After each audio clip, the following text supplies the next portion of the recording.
there, this is my reflection for my experience with Kinesis Exercise Psychology this semester. I really liked the structure of the class and how week by week it felt like I was progressing towards something and working on something, especially because I've learned throughout this class that I am very externally motivated, and so having the weekly task of trying out new activity and then reflecting on it, doing it and then reflecting on it was super good for me and important for me, and definitely something that I am going to consider going forward with my exercise, is doing a reflection or going to the gym or going on a hike or an activity with someone and then talking about them with it after and reflecting. I'm kind of having that sense of reflection and accountability and external motivation, I think, is really important. I think I've also learned that I don't know, I think the self-efficacy theory really applies to me, because I grew up playing team sports, and now, as much as I loved that, I really have been enjoying not working out for teammates or a score or a coach or expectations from other people. I really like working out for myself and for expectations of myself, and I love having the sense of control and building my own community around with it, and knowing if I do this exercise, this is how I'm going to feel, and these are the results that I'm going to get. And I've really enjoyed doing that and trying different types of exercises to kind of test that of, oh, if I do hot yoga, how am I going to feel? And then understanding that and continuing to do it. Or if I weightlift, stuff like that. So that's really resonated with me. Another theory throughout this class and program that's really resonated with me is kind of the health belief model. I have a lot of family members who have suffered from chronic illness or disease or things like alcoholism, abuse, or addictive tendencies and stuff like that. And I think that I definitely have a perceived sense of vulnerability and susceptibility, which motivates me to do things to prevent those things from happening for me and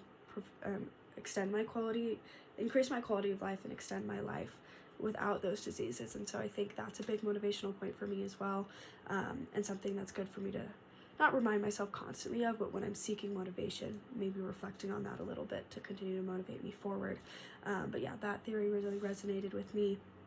Throughout this program, I think I also have learned that I love trying new things when I get bored or when I feel the lack of need to prioritize activity.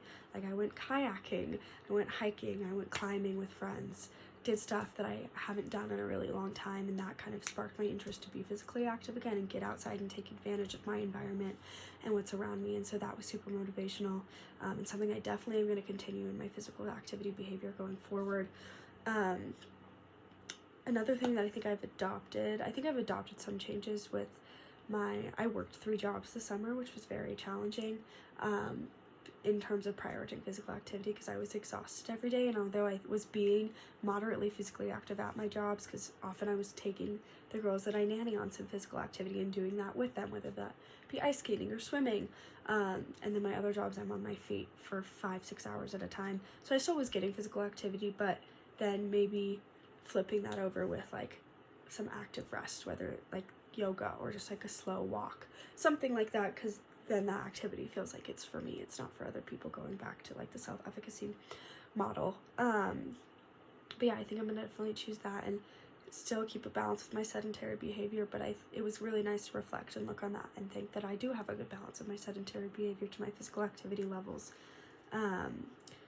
As far as how I'm going to take the information in this class to apply to future goals, the motivational interviewing was huge for me. I think I am wanting to go become a physical therapist, and I think the motivational interviewing is going to be very helpful in just understanding motivational behaviors and motivational theories when working with clients, because I think a lot of people, whether they're an athlete who got injured or it's just a pain they've suffered from a long time that they want to get fixed, like not all clients are motivated to get to the end and solve their issues and get better, or have a different motivational strategy to how they're going to get there and how long it's going to take. And I think using the motivational interview skills is really going to help my clients and me help understand my clients get to the best successful point that they can reach. So that was very insightful, and yeah, overall I really enjoyed this class. I think I learned a lot, and definitely things that I'm going to use to apply to my life and those around me, whether that be clients or friends I see who are struggling with these issues. Yeah, I really enjoy this class, and I have some pictures of some different activities that I was trying. I think that was huge for me, was just trying new things, as I mentioned before, kind of reflecting on those. So yeah, but I really enjoyed this course. Thank you.